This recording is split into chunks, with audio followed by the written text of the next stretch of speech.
Bapak Ibu saudara-saudaraku yang sama-sama disayangi oleh Tuhan kita Yesus Kristus, selamat hari Minggu.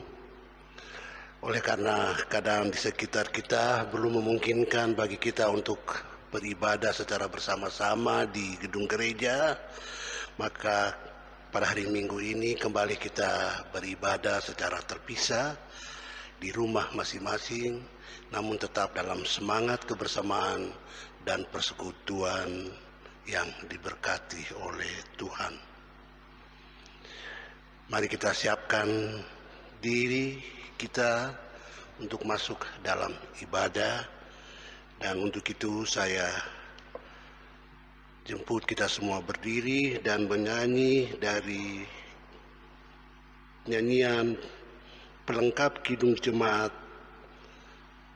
nomor 9 ayat 1 dengan Malaikat Angkatlah.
Kita habiskan ibadah kita.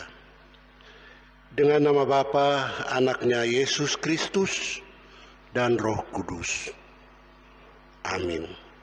Tuhan menyertai kamu.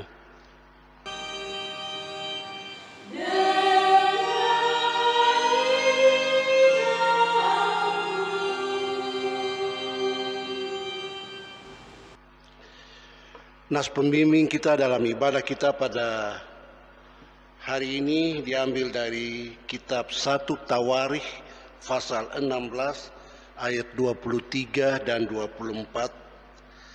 Bernyanyilah bagi Tuhan hai segenap bumi. Kabarkanlah keselamatan yang daripadanya dari hari ke hari. Ceritakanlah kemuliaannya di antara bangsa-bangsa dan perbuatan-perbuatannya yang ajaib di antara segala suku bangsa. Jemaat disilahkan duduk.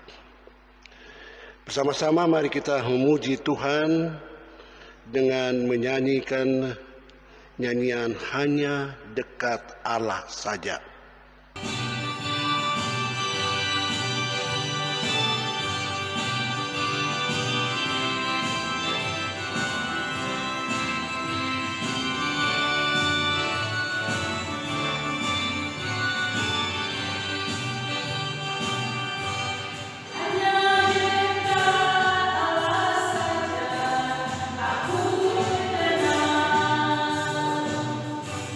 Daripada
Jemaat yang dikasihi oleh Tuhan Yesus, sekarang mari kita mengikuti pembacaan hukum Allah yang kita ambil dari kitab Keluaran pasal 20 ayat 1 sampai 17 yang nantinya akan kita baca secara berbalasan. Keluaran 20 ayat 1 sampai 17 demikian. Allah mengucapkan segala firman ini.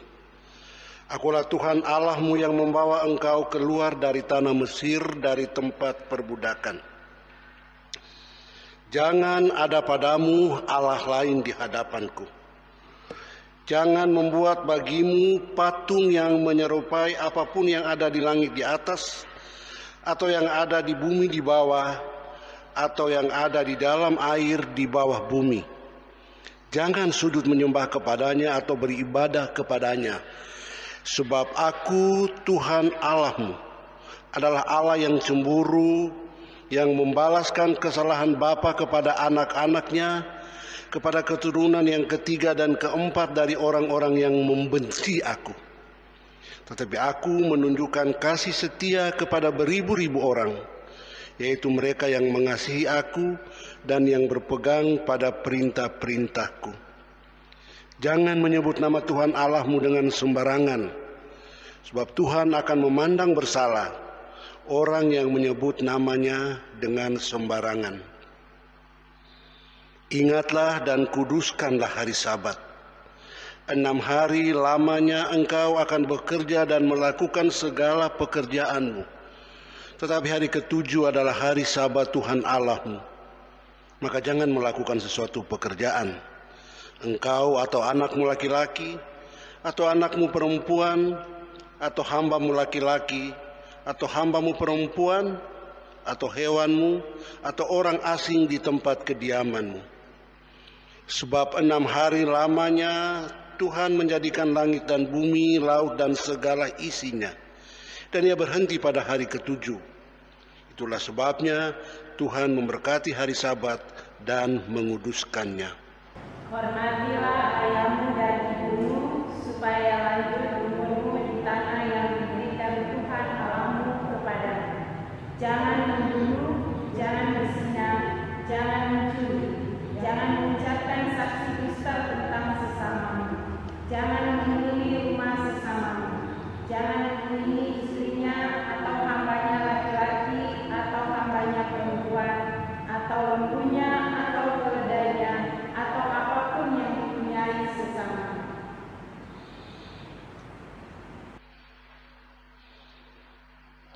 Saudaraku, kita baru saja mengikuti pembacaan hukum Tuhan secara bergiliran, dan kita tahu bahwa hukum itu tidak dapat kita penuhi apalagi secara sempurna di dalam hidup kita sehari-hari.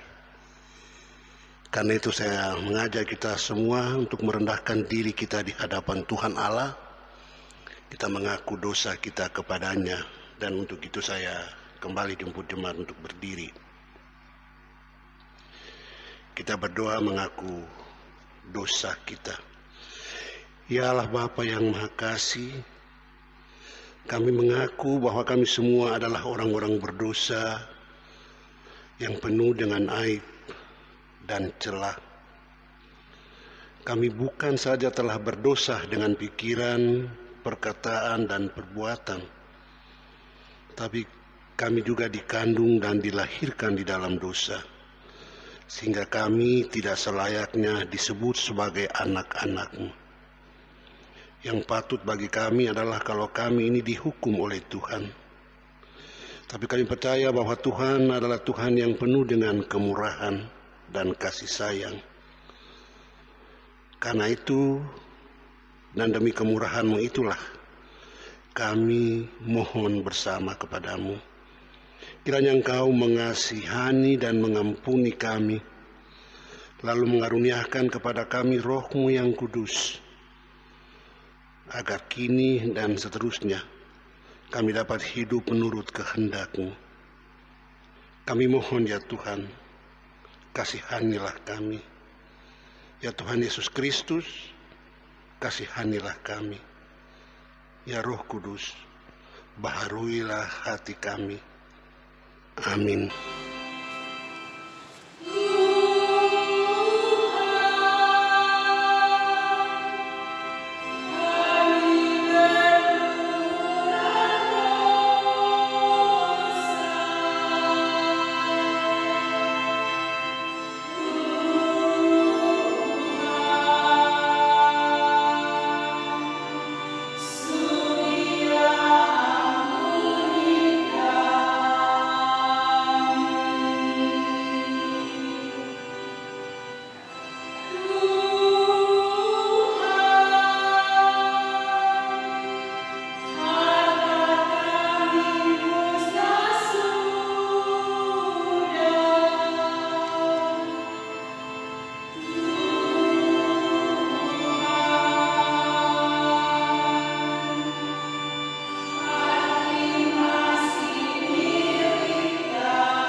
Saudara-saudaraku, sebagai hamba Tuhan kita Yesus Kristus, maka saya memberitakan kampunan dosa kepada setiap orang yang dengan tulus ikhlas telah mengaku dosanya di hadapan Tuhan Allah.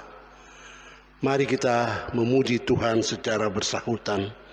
Pujilah Tuhan, hai jiwaku, pujilah namanya yang kudus, hai segenap batinku. Pujilah Tuhan, hai jiwaku, dan janganlah lupakan segala kebaikannya. Dia yang mengampuni segala kesalahanmu, yang menyembuhkan segala penyakitmu. Dia yang menebus hidupmu dari lubang kubur, yang memahkotai engkau dengan kasih setia dan rahmat. Tuhan adalah penyayang dan pengasih, panjang sabar dan berlimpah kasih setia. Tidak dilakukannya kepada kita setimpal dengan dosa kita, dan tidak dibalasnya kepada kita setimpal dengan kesalahan kita. Tetapi setinggi langit di atas bumi, demikian besarnya kasih setianya atas orang-orang yang takut akan Dia. Kita sambut dengan menyanyikan PKJ nomor 200, Ku diubahnya.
Saudara-saudaraku, mari kita berdoa.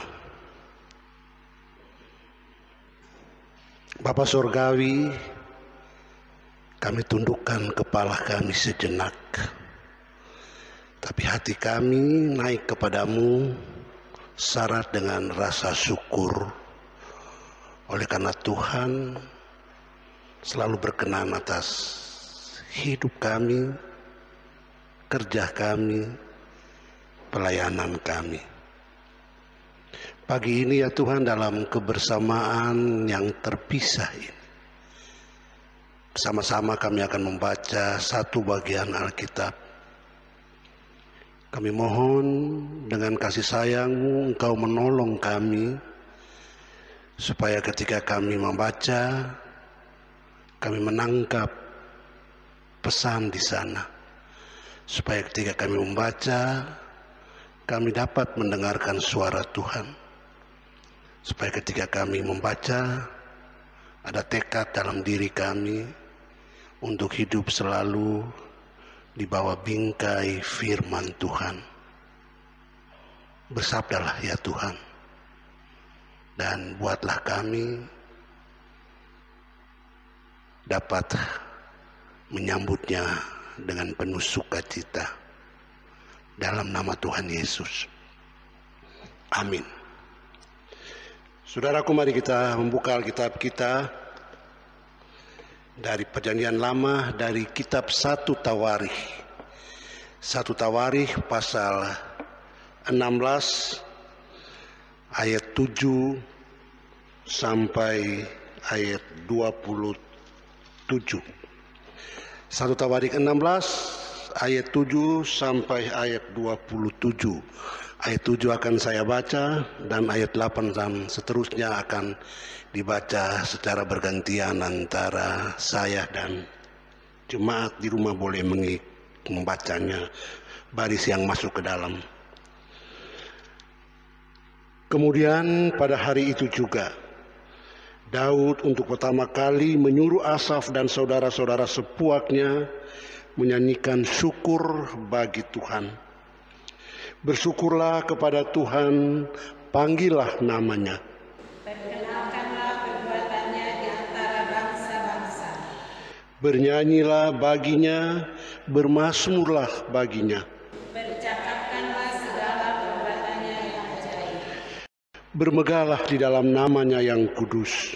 Biarlah bersuka hati orang-orang yang mencari Tuhan. Carilah Tuhan dan kekuatannya. Carilah wajahnya selalu. Ingatlah perbuatan-perbuatan ajaib yang dilakukannya. Mujizat-mujizatnya dan penghukuman-penghukuman yang diucapkannya. Hai anak cucu Israel hambanya, Hai anak-anak Yakub, orang-orang pilihannya. Dialah Tuhan Allah kita. Di seluruh bumi berlaku penghukumannya. Ia ingat untuk selama-lamanya akan perjanjiannya Akan firman yang diperintahkannya kepada 1000 angkatan. yang diikatnya dengan Abraham, Dan akan sumpahnya kepada Ishak. diadakannya bagi Yakub menjadi ketetapan. Bagi Israel menjadi perjanjian kekal. Firman-Nya, kepadamu akan kuberi tanah Kanaan Sebagai milik pusaka yang ditentukan bagimu. ketika jumlah mereka tidak seberapa Sedikit saja dan mereka orang-orang asing di sana. dan mengembara dari bangsa yang satu ke bangsa yang lain. Dan dari kerajaan yang satu ke suku bangsa yang lain. Ia tidak membiarkan siapapun memeras mereka. Dihukumnya raja-raja oleh karena mereka. Jangan mengusik orang-orang yang kuurapi. Dan jangan berbuat jahat terhadap nabi-nabi. Bernyanyilah bagi Tuhan, hai segenap bumi. Kabarkanlah keselamatan yang daripadanya dari hari ke hari. Ceritakanlah kemuliaannya di antara segala bangsa-bangsa. Dan perbuatan-perbuatannya yang ajaib di antara segala suku bangsa. Sebab besar Tuhan dan terpuji sangat. Dan lebih dahsyat Ia daripada segala Allah. Sebab segala Allah bangsa-bangsa adalah berhala. Tapi Tuhanlah yang menjadikan langit. Keagungan dan semarak ada di hadapannya. Kekuatan dan sukacita ada di tempatnya. Saudaraku, demikian pembacaan Alkitab bersama kita pada pagi hari ini. Yang berbahagia ialah mereka yang mendengarkan firman Allah dan yang memeliharanya selalu. Haleluya.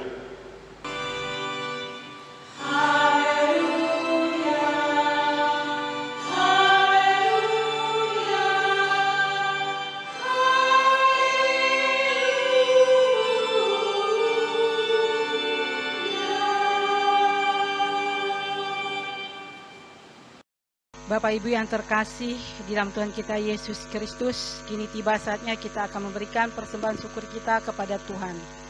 Hendaklah masing-masing memberi dengan sukacita, jangan dengan duka atau karena terpaksa. Sebab Tuhan mengasihi orang-orang yang memberi dengan hati sukacita. Sementara pundi persembahan dijalankan, Jemaat memuji Tuhan dari PKJ 146 ayat yang pertama. Bawa persembahanmu.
Mari kita berdoa untuk persembahan kita.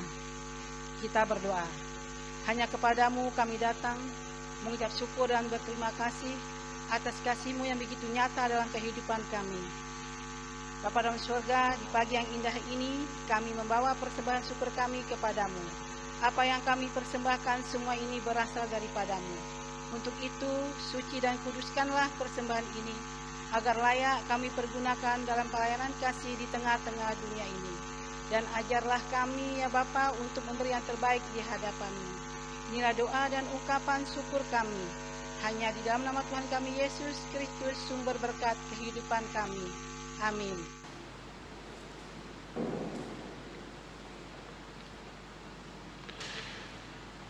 Saudara-saudaraku, kekasih Tuhan Yesus Kristus, dalam kondisi kita yang kita alami selama beberapa waktu terakhir ini, sangat mungkin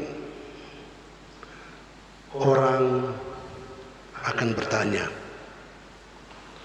kenapa bisa seperti ini?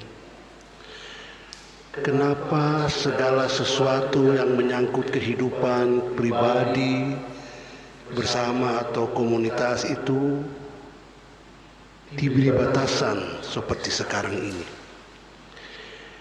Kenapa mau masuk gereja pun kita tidak bisa sama-sama? Kenapa untuk pergi keluar rumah kita harus membungkus wajah kita dengan masker, dan sekarang mulai dipopulerkan face shield itu? Mengapa untuk berada di kendaraan kita harus berjauhan?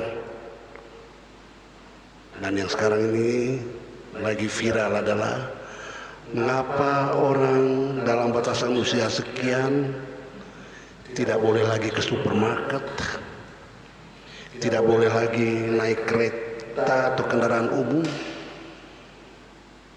Bagaimana jadinya hidup ini? Dan kapan situasi seperti ini, seperti yang sekarang kita alami dan yang terasa mengungkung ini akan berakhir? Beberapa hari lalu ada seorang teman yang berucap secara lantang seperti ini, aku sudah bosan dengan keadaan seperti ini, mau jumpa cucu, mau jumpa anak, mau jumpa teman, kok tidak bisa sekarang ini? Kenapa hidup yang dulunya terasa ramah, terasa enak, terasa nikmat, sekarang menjadi seperti ini? Dan ujung-ujungnya ada orang yang sampai bertanya, Tuhan lagi ngapain sekarang ini? Kenapa Tuhan membiarkan kehidupan anak-anaknya berada dalam situasi yang sangat tidak enak seperti ini? Kenapa untuk beribadah saja kita seperti sulit menikmati kebersamaan? Dan barangkali yang membuat kita cukup prihatin adalah dalam budaya kita kalau ada kenalan kita, saudara kita, sahabat kita, keluarga kita meninggal dunia, kita akan lakukan serangkaian acara sebagai bagian untuk menghormati kali terakhir jenazah. Tapi sekarang kita tidak bisa lagi melakukan hal seperti itu. Keadaan tidak seceria, secerah, selega sebelum-sebelumnya.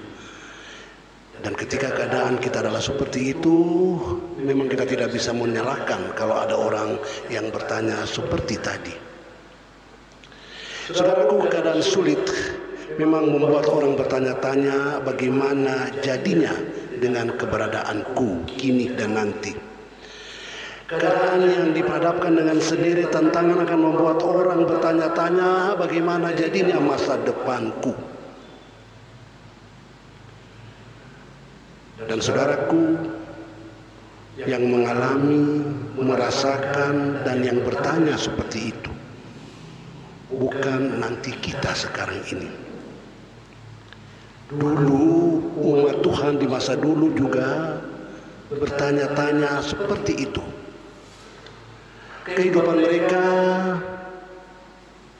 tidak seperti yang mereka impikan, yang mereka bayangkan, tidak seperti yang mereka harapkan, seperti atau sesuai dengan yang dijanjikan oleh Tuhan Allah Israel. Kita tahu cerita Israel. Sepotong dari sana adalah fakta bahwa mereka harus berada di tanah pembuangan. Jangan pikir ketika mereka berada di tanah pembuangan, mereka hidup dengan keadaan yang melegakan atau senang-senang dan menikmatinya. Mereka juga terampas kemerdekaan, kebebasan, dan kenikmatan mereka. Dan karena itu kalau mereka juga bertanya seperti yang ditanyakan oleh orang-orang pada masa modern ini, di mana Tuhan dalam keadaan seperti itu? Maka kita tidak bisa menyalahkan umat Israel ketika itu. Saudaraku, ada banyak cara untuk memberi jawab terhadap pertanyaan seperti itu. Dan kitab Tawarikh adalah salah satu cara, adalah salah satu jawaban terhadap umat yang bertanya seperti itu. Tawarikh ini kata yang tidak akrab di telinga kita ya. Kita hanya menemukan kata ini di dalam Alkitab. Dalam perjumpaan kita sehari-hari, dalam kehidupan bermasyarakat kita tidak akan memakai kata tawarikh. Apa sih artinya tawarikh? Itu tidak ada dalam perbandaran kata yang kita pakai dalam perjumpaan atau dalam pergaulan kita sehari-hari. Kalau keluaran, imamat, bilangan, ulangan itu masih kosakata yang bisa kita pahami maknanya, kalau bisa kita gunakan dalam percakapan sehari-hari. Tapi tawarikh, saya harap tidak ada di antara jemaat yang tidak tahu bahwa di dalam Alkitab perjanjian lama kita ada kitab yang bernama Tawarikh. Ada dua malah. 1 dan 2 Tawarikh. Dulunya cuma 1, tapi karena ketebalan kebanyakan nggak termuat di satu gulungan, maka dipisah menjadi 2. Jadilah 1 dan 2 Tawarikh, tapi bersumber diduga dari orang atau kelompok orang yang sama. Kita ada satu kata yang dekat dengan Tawarikh, tarikh. Nah itu kita bisa gunakan tarikh Masehi. Ini kata lainnya tahun Masehi, perhitungan tahun, perhitungan waktu. Dan di dalam kata tawarikh itu terkandung bukan hanya urusan waktu, tahun, tapi juga ada peristiwa yang mengisi perguliran, pergantian waktu itu. Peristiwa. Maka kita tawarikh isinya adalah seperti itu. Urutan waktu dan peristiwa-peristiwa yang ada di dalam waktu itu. Dan di dalam peristiwa-peristiwa itu, selain apa yang terjadi, juga dikisahkan tentang siapa yang menjadi tokoh atau pemeran dalam peristiwa-peristiwa itu. Maka kalau kita lihat kitab Tawarikh, 1 Tawarikh pasal 1 dan seterusnya, itu daftar nama semuanya. Saya ingat ada satu yayasan yang biasa membuat daftar bacaan harian, dan karena misinya adalah membuat supaya semua PL itu dibaca, jadi kitab Tawarikh tidak luput. Maka ada orang yang bertanya, kok dalam 2 minggu berturut-turut ini bacaan kita nama semua? Apa yang kita renungkan dari nama-nama itu? Apa yang kita mau pelajari sebagai pesan dari nama-nama itu? Ini pertanyaan yang tidak mudah dijawab ya. Memang di dalam kitab Tawarikh itu daftar nama itu panjang sekali. Tapi Bapak Ibu saudara-saudaraku sekalian, saya kira semua kitab PL dan PB pertama ditulis tidak dimaksudkan untuk dibaca per bagian, per perikop. Itu dibaca sebagai satu rangkaian cerita. Jadi kita harus membacanya dari awal sampai akhir, maka seluruh rangkaian cerita itu baru memberi pesan kepada kita. Hanya karena keterbatasan waktu, maka sekarang ini kita membacanya per bagian. Tapi tidak dimaksudkan seperti itu pada awalnya. Dimaksudkan sebagai sebuah cerita yang utuh dari awal sampai akhir. Maka adalah bijaksana kalau kita membaca kitab Tawarikh ini memang dari awal sampai akhir. Dan hari ini kita membaca pasal 16 yang isinya adalah, ya seperti didudukkan itu adalah syair syukur, syair pujian. Ternyata kitab Tawarikh bukan hanya urusan nama. Karena dalam pasal 6 ini ada teks yang isinya bukan nama, tapi syair pujian. Yang menarik adalah ungkapan pujian ini ditempatkan di dalam mulut Daud dalam rentangan peristiwa. Kalau kita baca pasal sebelumnya, penempatan tabut perjanjian atau pemindahan tabut perjanjian ke Yerusalem. Bapak Ibu saudara-saudara sekalian, tabut perjanjian itu punya arti yang sangat penting bagi kehidupan beribadah umat Israel. Tabut perjanjian itu adalah simbolisasi dari kehadiran Tuhan. Yerusalem adalah pusat kehidupan beriman, dan ketika tabut itu dibawa ke Yerusalem, itu merupakan sebuah kenyataan pengalaman yang memang menggemparkan, menyukacitakan, melahirkan dan menimbulkan semangat beribadah yang baru. Dan karena itulah Daud mengajak sanak saudaranya, kaum sesukunya, bahkan kaum sebangsanya untuk bersyukur dan memuji Tuhan. Tapi Bapak, isi pujian dari Daud ini bila kita tempatkan dalam konteks kitab Tawarikh ini sudah jauh di belakang. Daud jauh lebih dulu ada dari kehidupan umat Israel pasca pembuangan ke Babilonia kan.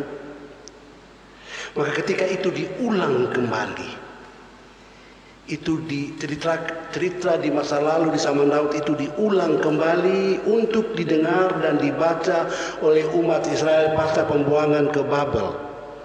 Maka pesannya adalah, kalian yang bertanya-tanya tentang bagaimana nasib kamu sebagai pribadi, sebagai umat pasca pembuangan, ingatlah akan apa yang telah Tuhan lakukan dulu. Ingatlah pula akan apa yang diungkapkan, dikatakan, disuarakan oleh hamba-hamba Tuhan seperti Daud sebagai tanggapannya terhadap perbuatan Tuhan. Maka saudaraku, maksud dari kitab Tawarikh adalah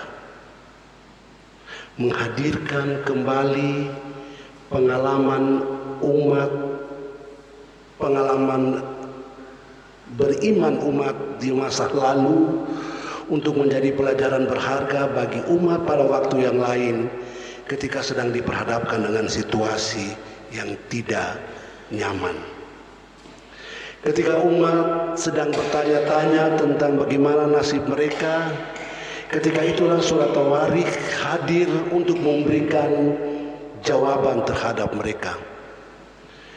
dalam syair Mazmur tadi kita bertemu dengan beberapa ungkapan yang isinya adalah ingatlah akan apa yang telah dilakukan oleh Tuhan terhadap perjalanan leluhur kalian.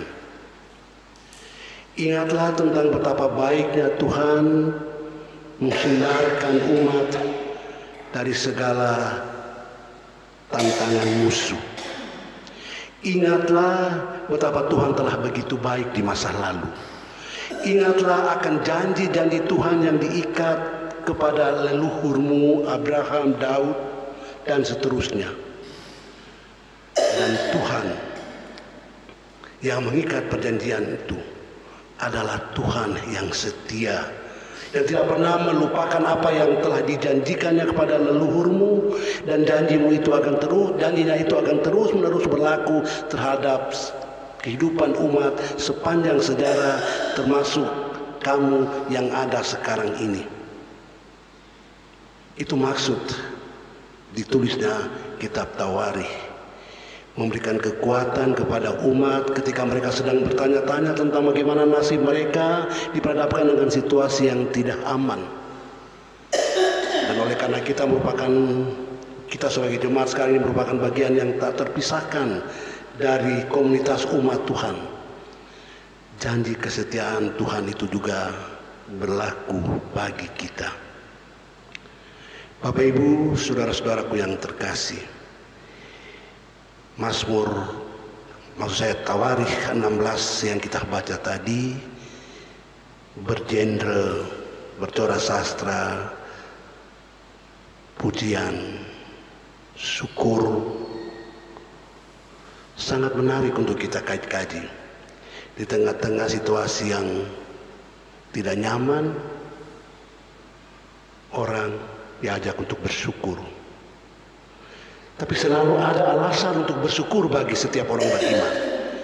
Dan alasan terkuat bagi setiap orang untuk bersyukur adalah karena ia tahu cerita tentang perbuatan Tuhan di masa lalu. Alasan terkuat bagi seorang beriman untuk tetap bersyukur bagaimanapun keadaan hidupnya adalah karena ia tahu bahwa Tuhan yang berbuat di masa lalu itu adalah Tuhan yang sama, yang juga setia untuk menghadirkan perbuatan besarnya pada masa sekarang ini. Syair pujian dalam Tawarikh 16 yang kita baca tadi mengungkapkan apa yang sebetulnya merupakan unsur-unsur dari setiap ucapan terima kasih, setiap syukur kita kepada Tuhan. Tadi saya sudah sebutkan unsur pertama itu adalah mengingat apa yang telah dilakukan oleh Tuhan. Saya kira kita sekarang ini juga secara pribadi, secara keluarga, secara komunitas juga pasti punya catatan sejarah tentang apa yang Tuhan lakukan terhadap kita. Pribadi, keluarga, punya pengalaman iman. Sebagai jemaat Kemis Depok, saya kira juga kita punya pengalaman iman secara bersama-sama sampai kita bisa menemukan tempat ibadah bersama kita ini. Sebagai satu persekutuan kita pasti tahu betapa tantangan hidup berjemaat sebagai satu jemaat Kemis Depok itu tidak mudah. Tapi kita tetap bisa survive, tetap bisa bertahan ada sampai sekarang ini. Sebagai satu gereja Masehi Sangita Laut baru saja melewati suatu pekan syukur karena boleh merayakan hari ulang tahun gereja bersinode, Kemis bersinode, hari ulang tahun masuknya Injil di daerah kita. Itu adalah momen-momen bagi kita untuk mengingat dan tidak melupakan apa yang Tuhan telah lakukan, Tuhan telah hadirkan dalam kehidupan jemaat, dalam kehidupan gereja kita.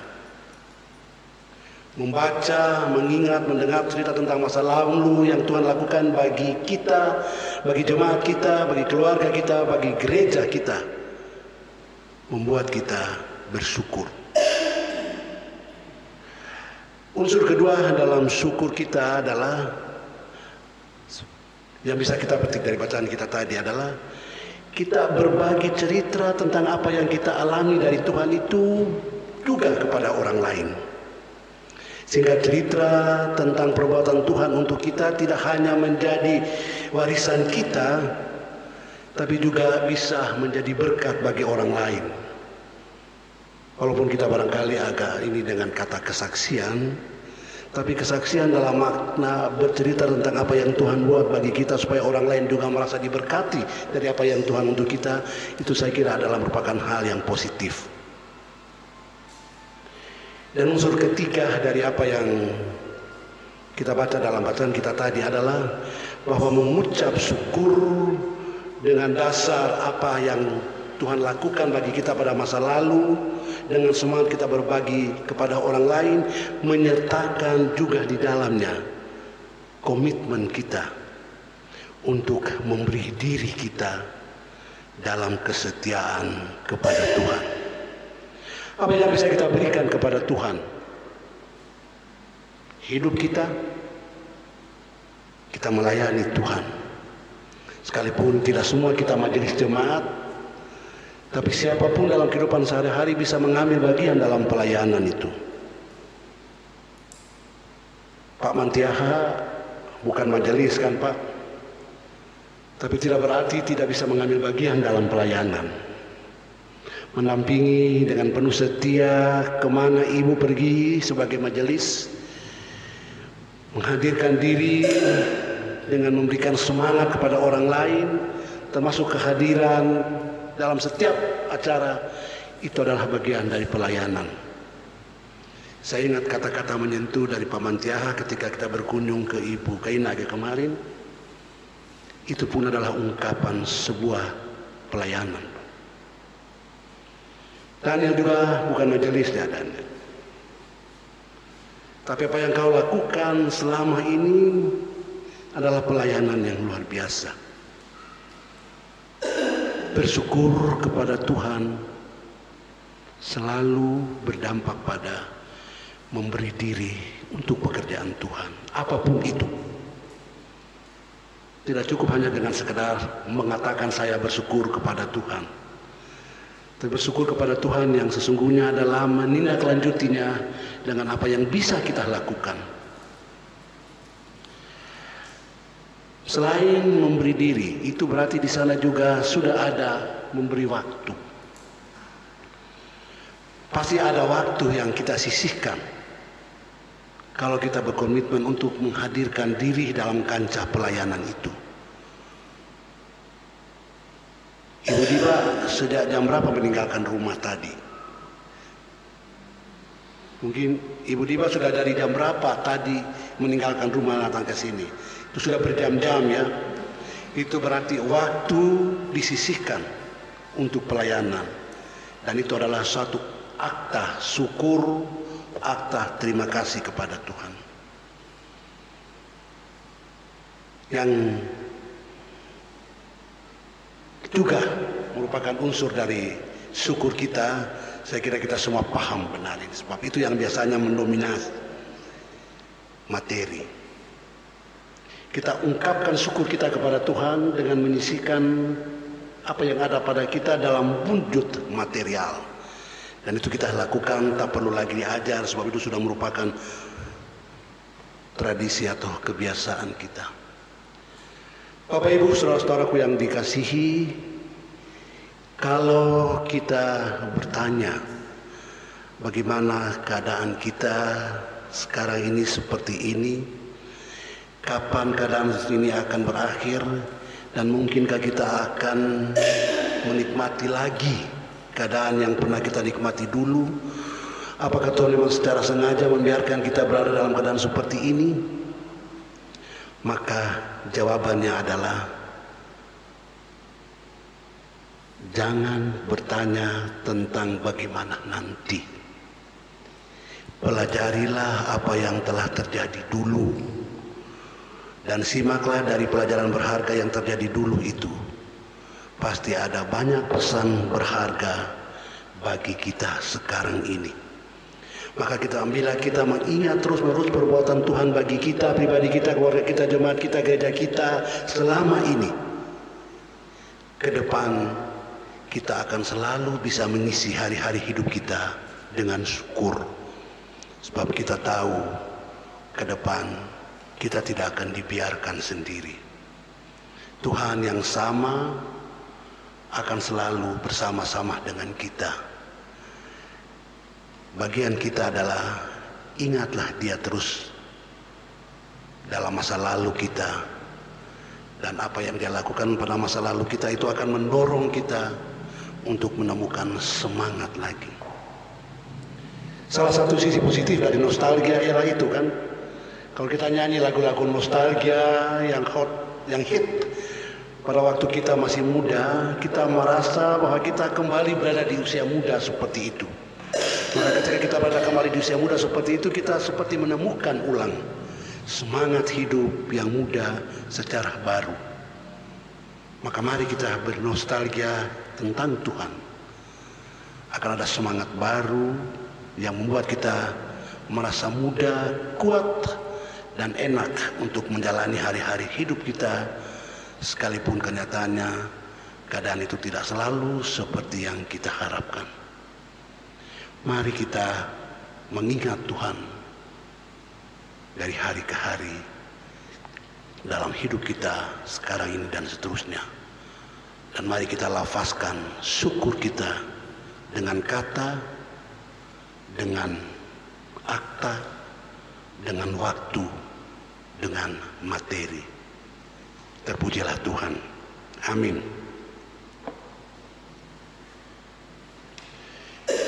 Coba Tuhan, mari kita berdiri bersama-sama dengan sekalian orang Kristen di segala tempat dan sepanjang masa kita ikrarkan pengakuan iman kita. Hendaklah masing-masing mengaku demikian.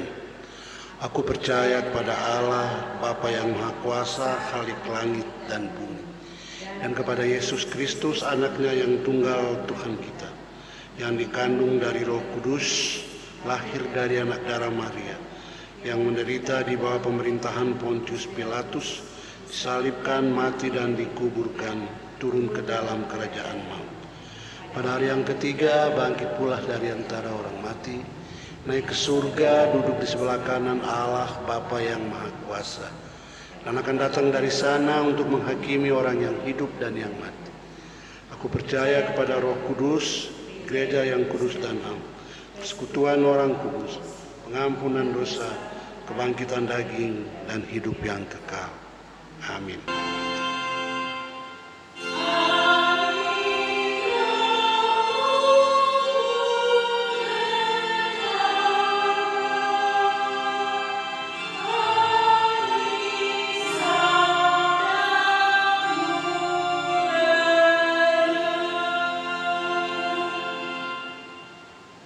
Silahkan duduk.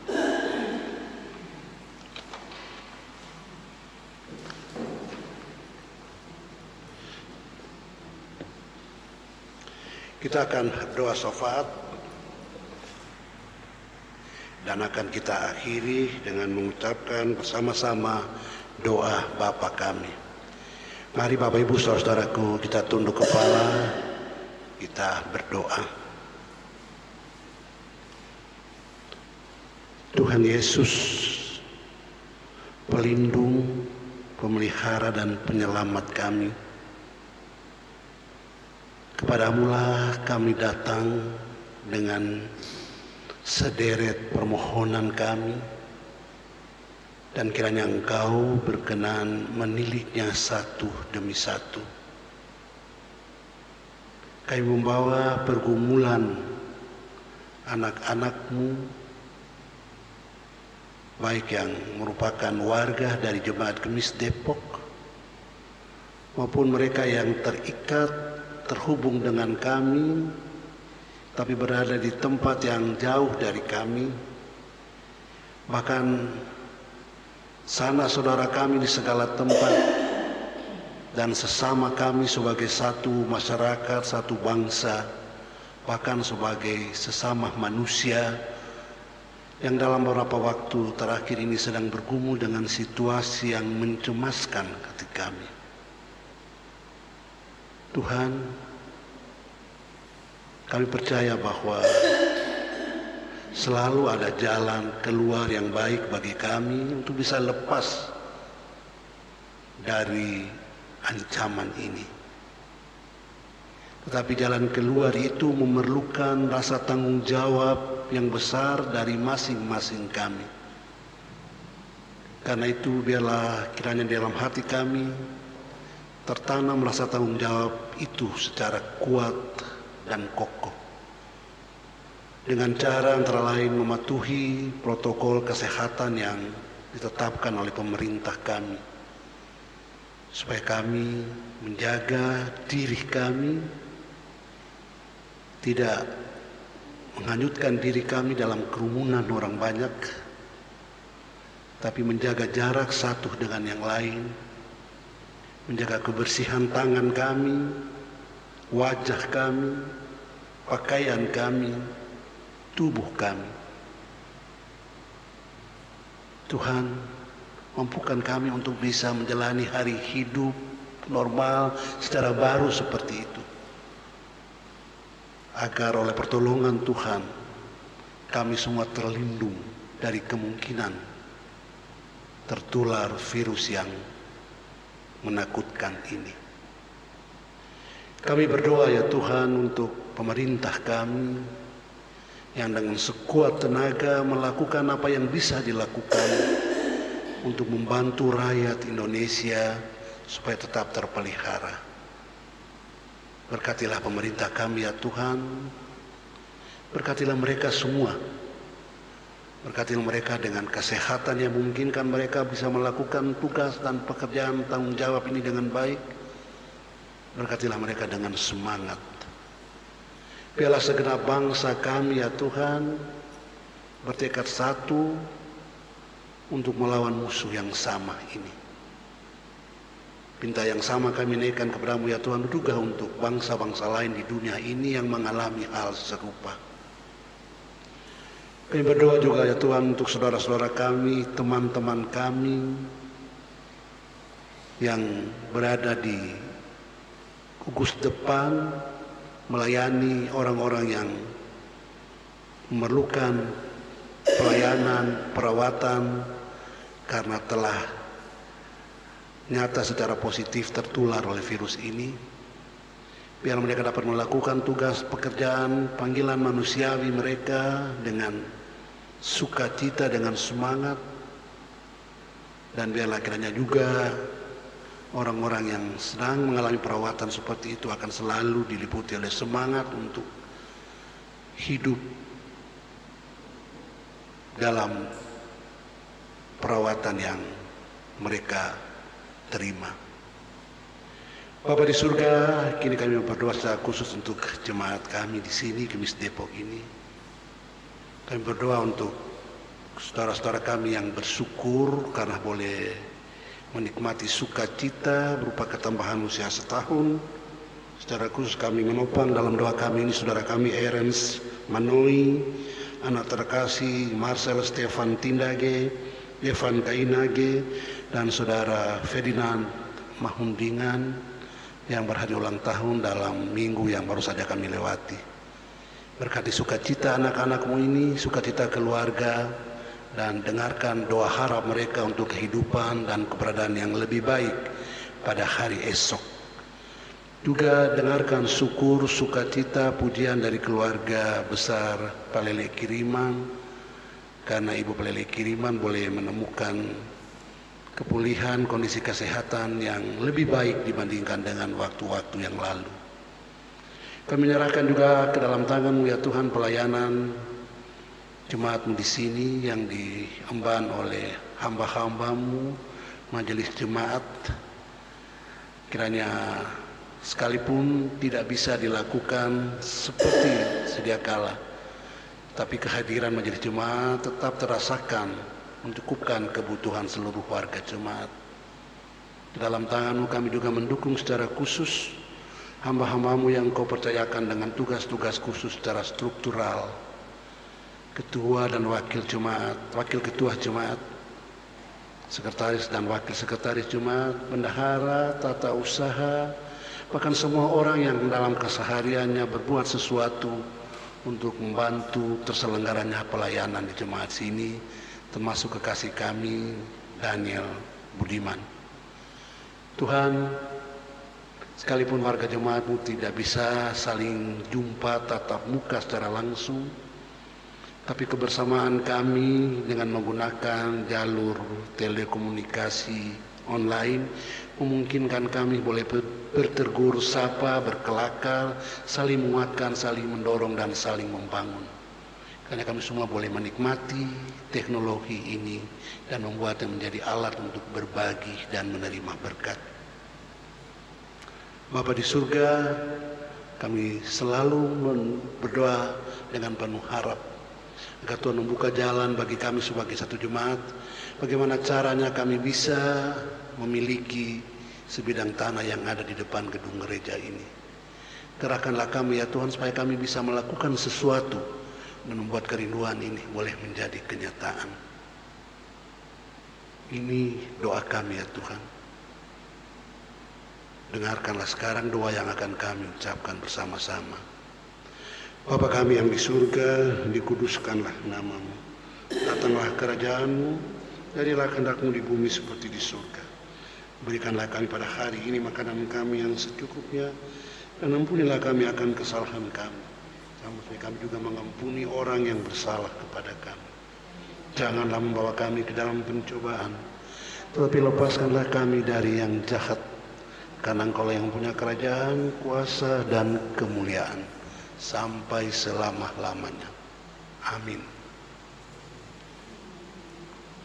Saudara-saudaraku, untuk mengakhiri ibadah kita pada hari ini, mari kita berdiri, kita nyanyikan PKJ 183 baitnya yang pertama. PKJ 183 bait pertama, mari sebarkan Injil.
Saudara-saudaraku, marilah kita melanjutkan hidup kita dengan terus-menerus menyatakan kesetiaan kita kepada Tuhan di tengah-tengah situasi kita yang tidak kita inginkan ini.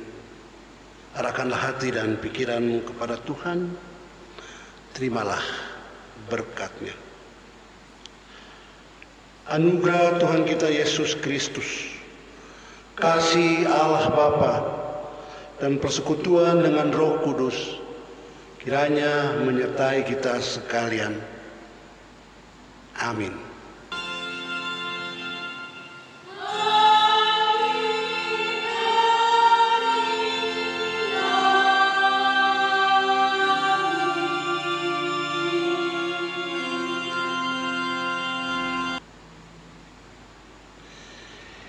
Demikian ibadah kita, saudara-saudaraku, silakan duduk kembali. Selamat hari Minggu, selamat melanjutkan kehidupan kita pada hari Minggu ini. Semoga kita bisa menikmatinya bersama-sama tengah-tengah keluarga kita. Terima kasih.